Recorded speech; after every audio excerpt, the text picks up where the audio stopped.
If you want to start being growth, you have to be consistent doing something every single day. All right. That means for 1 hour, 2 hours a day, you focus on marketing. As an artist, I know that's tough. If you don't care, do you have individuals around you that can take that role? Yeah, I used to have someone that helped me manage my account sometimes. And growing your business is very important that you take inventory, and it's very important that you assess where you at right now to where you gotta go.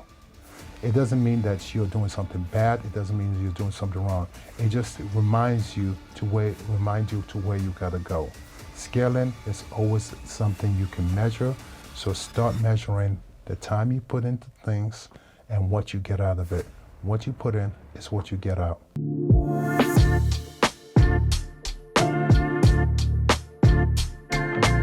Let's meet today's game changer.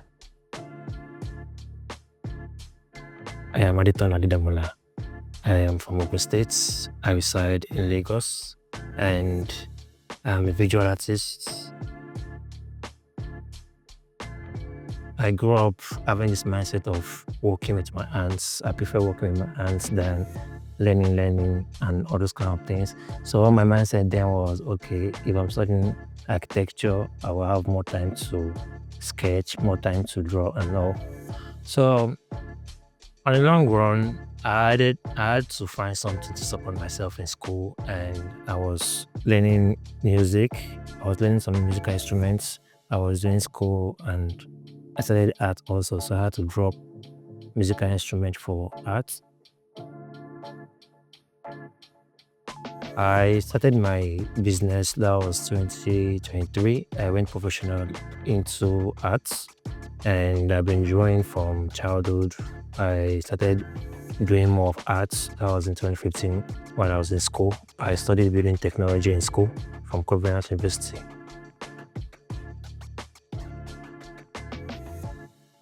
I find it easy to communicate with people. So most time I just meet people randomly. I give them my flyer. This is what I do. Some bullshit you and some accommodates you, and it just moves. Humans will be humans. Yeah, I'm really excited to meet him because I heard a lot about him, and also I heard he loves art, so I can't wait to meet someone that loves art like me. But what's the strategy for success?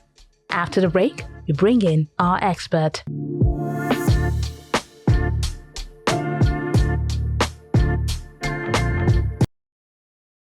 Good day, everyone. Welcome to Smart Growth. I'm your expert, Aloysius Anagonye, co-founder and founder of Active Boulevard and AK International. I'm an entrepreneur, advisor, and advocate for successful business growth. Today's episode is centered all about growth and intensive scaling. We sit down with a brilliant entrepreneur that's making an impactful work here in Lagos. Welcome, Adetona. Thank you. So today's episode is all about growth and intensive scaling. The idea about it is just to tell you about yourself, and I will ask some questions, okay? Oh, no problem. Before we start, please tell us, who are you and what do you do? Okay, I am Adetona Adedamola from Ogun State, based in Lagos. I'm into artworks fully for now. Okay. Can you describe what type of artworks do you do? Okay, I do charcoal works and acrylic. So I paint my artworks as emo realism, talking about based on emotions. Okay. All right. So we're going to talk about, I know as an artist and a business, there are two different hats. I'm going to talk about what your business has right now, right? So saying that, I'm going to ask you 5 questions first before we get into how and what scaling and growth look like to you, all right? So the first one is, how many clients or collectors do you typically sell to? Well, currently, I've not really have collectors for now, but I have clients I've worked with. I've worked with some hotel hotels in Lagos, yeah, and also private collectors, like private people doing that private portrait and all. In all, how many would you say you have in your that you sold to by number wise? Just this year, at least I've made close to 30 or 40, just this year. Right. So, what do you find is the most effective way that you could double that number? Well, I used to be an introvert, but when I took my art career as a full-time job, I started going out more, trying to meet people. I printed out flyer. So most time when I go out, I just give people my flyer and I talk to them about my work. Okay. So that's just the way I keep on pushing it. And currently I'm pushing them for exhibitions out there. So from there, by God's grace. So why exhibitions? Okay, exhibitions is, I say it last more of a bigger ground to meet more collectors. Because if you're exhibiting a work in a strong gallery, you get to meet good collectors. And the way I picture art, the moment you have one strong collector have one of a piece, other collectors are actually gonna pick your work also. Okay, that's good to know right now. Saying that, what is the average sale of revenue per client? How much you sell your pieces for? Well, if I'm to do a commission work for someone, my least amount is 70,000, and that's for a private portrait. But if I'm selling my random works, like my main works, I sell them for as 300 above. Okay. And monthly income, what would you like your work from? Well, my monthly income from personal portraits, I would say it's above 400. Then if I'm to look at selling my other works, I would say it's close to 1 million or more than. Okay. Right. So you have a large range between when you for monthly. So there's a big up and downs. Not every month. Not every month. Oh, yeah, okay. let's put that So it goes up and down depending on the month, depending on the sales. Yeah. Okay, because we're going to talk into that and how we can be more consistent in that. All right. And the last part is, we all know that we talked about the different hats, being a creative hat and a business hat. Saying that you got to decide one without the other. How would that help you double your yearly revenue? So with your creative hat, you discuss what style or how would you think about doubling your revenue for the year? And with your business hat, what would you think? And then we can go into what we can come up with ideas behind that. No problem.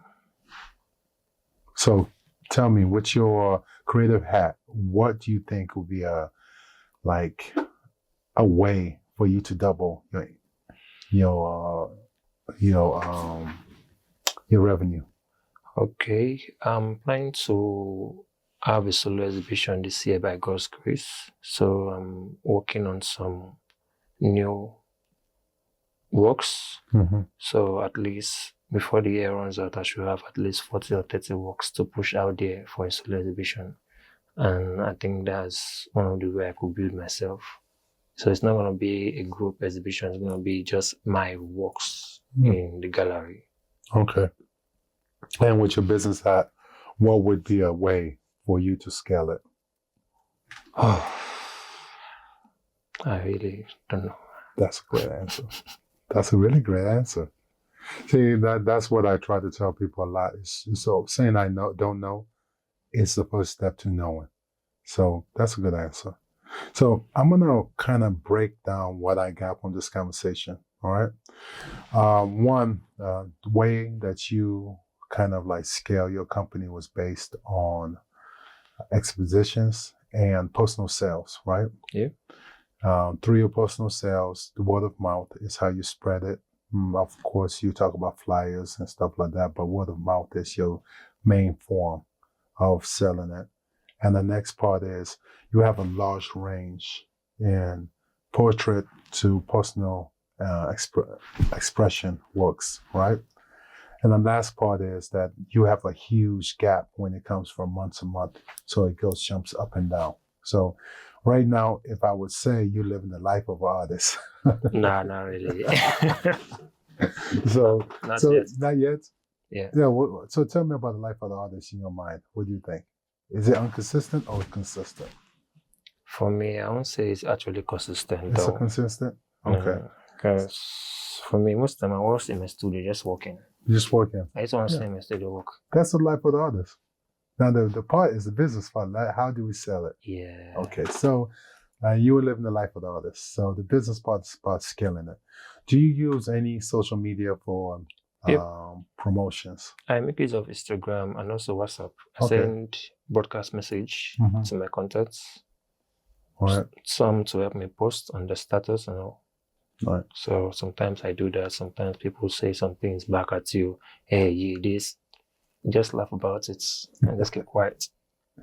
Yeah, which is interesting as an artist. Do you have a webpage? No, not yet. Okay, so that's something that would be interesting that we can talk about where you don't have to have a intensive webpage, but I think a website presence could be something that you can think about. Do you have an idea about the demographic or target audience do you look at? Besides, I know your art is for everybody, we know that, but we're talking about the business side, not the creative side. The business side is, do you have a particular target audience that you look at? I'm still trying to build myself on that. I'm not really, like I said, I started art professionally 2023. Mm-hmm. So I'm still trying to balance myself and shape myself. Okay. Who do you envision will enjoy your art the most? Just give a description about one person that you think will be the ideal person to say, I enjoy that art. I really, truly enjoy it. I would say anybody that is emotionally sound. That's nobody. Yeah, that's the thing. So as long as you're thinking, as long as you're human, Okay. you actually enjoy my work because my work is all about emotions. Okay. So first, you got to be human. Yeah. Okay, let's go with human beings. So the cats, dogs are out of it. People that don't think they're cats and dogs are out of it. Let me make a more direct question. Describe the individual, man, woman, child, that you think can fit that target audience. It's a tough question as an artist, but as a business person, you have to have some type of target audience. My work is basically looking into mental illness. Okay. And somebody who can really recognize that. So in order for me to give you my demographic, can I give you my demographic? It may be right, it may be wrong. Okay. But so somebody who knows the knowledge of mental health issues, right? So somebody usually 20 something and up. So we give a 20 years to 40 years. Yeah. Right? That's good. Maybe a little older as well, but we'll say that their target audience, somebody that's kind of like educated. Yeah. All right. So somebody who has had in the US, we call it high school, but we call it, what do you call it, university? University, yeah. So somebody who has gone through secondary school at least, all right? So that's somebody, okay? Next will be somebody who can afford it, all right? Who can afford to go beauty. So maybe a semi-profession or professional job person, right? Somebody who goes to the office, who goes to the office. These are the kind of things you have to kind of break down so you can spend your best times targeting those people so your artwork can be spread out. Not discrediting who can enjoy your artwork, but to financial part, the business side. So that's something I would look for you to start targeting in. I think your galleries does it naturally, but as an individual person, you can't wait till galleries to go into effect. It has to be a business is every day every moment kind of thing. It's being consistent. So what I tell people is, if you want to start being growth, you have to be consistent doing something every single day. All right. That means for 1 hour, 2 hours a day, you focus on marketing. As an artist, I know that's tough. Yeah. All right. If you can't, do you have individuals around you that can take that role? Yeah, I used to have someone that helped me manage my account sometimes. Yeah. I think sometimes having a business manager is a good idea sometimes, especially as a former athlete. I started off with an agent, and then I went to college. I went to college for business, and then I realized that I can do a better job than him. But no, I realized that my playing, me, myself, was given my job, and I knew how to read a contract. I knew all the skills I needed to be an agent, and I became my own agent. Now, there were some learning curves. I made some mistakes, but I was able to say I can handle that because I had the skills. Now, if you did believe that your greatest skill is you being an artist, it's always good to have somebody with a greater skill to be a business person, right? Yeah. So being able to communicate that, being honest with yourself, but as you are learning and finding that partner or that business partner, you got to be able to do that. Next thing, I think you got to I think you're very realistic on how much you can sell. I think you have something about that. So being realistic is something I don't have to come down into, right? Monthly, this is the part I need you about understanding.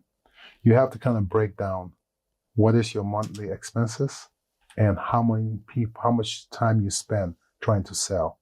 Because artists, how many hours you paint, do you think, or do your artwork a day? In a day, well, I don't really calculate. Right. So for me, I would start calculating because I tell people what you put in is what you get. And business-wise, if you're putting in time just being an artist, you're going to get the greatest artwork, but you're going to have slow business. It's hard to do both. So if I was to advise you 2 hours a day promotion, I don't know how much times of artwork you need. Yeah. I know that is when you get into a flow. Yeah, flow is something you don't want to vibe. It's a vibe. You don't want to get away from that. And that takes away from the business. So you got to kind of calculate that as well. How many times have you been in a vibe? A lot. A lot. And that is really important. So you don't want to take that away. And then you start calculating how many times you can do on marketing, sales, and advertisement, all different things. All right, does that make sense? Yeah. So calculating how much time you put in is how much time you get out. All right. That's important. And I think when we have more conversations, it's going to be really important that you seal that down. All right. Do you have any other questions before we kind of wrap up this conversation? No. No? All right. So here, being an artist is one hat. Being a business person, it's another hat. Being a marketing, it's another hat. Everybody has different roles to play. It's okay to go out and look for different people to help you out, to fit those roles. If you don't have those people, you learn the skill slowly. And as you learn the skill, ask questions. Ask a lot of questions, all right? So my biggest advice to you is right now, figure out how much time you spend on the business part and how many times you spend on the art part to kind of figure out what type of people and roles that you need to play so you can scale up. Is that okay? Yeah. Does that make sense? Okay. In scaling and growing your business, it's very important that you take inventory, and it's very important that you assess where you're at right now to where you got to go. It doesn't mean that you're doing something bad. It doesn't mean you're doing something wrong. It just reminds you to where you got to go. Scaling is always something you can measure. So start measuring the time you put into things and what you get out of it. What you put in is what you get out. Thank you.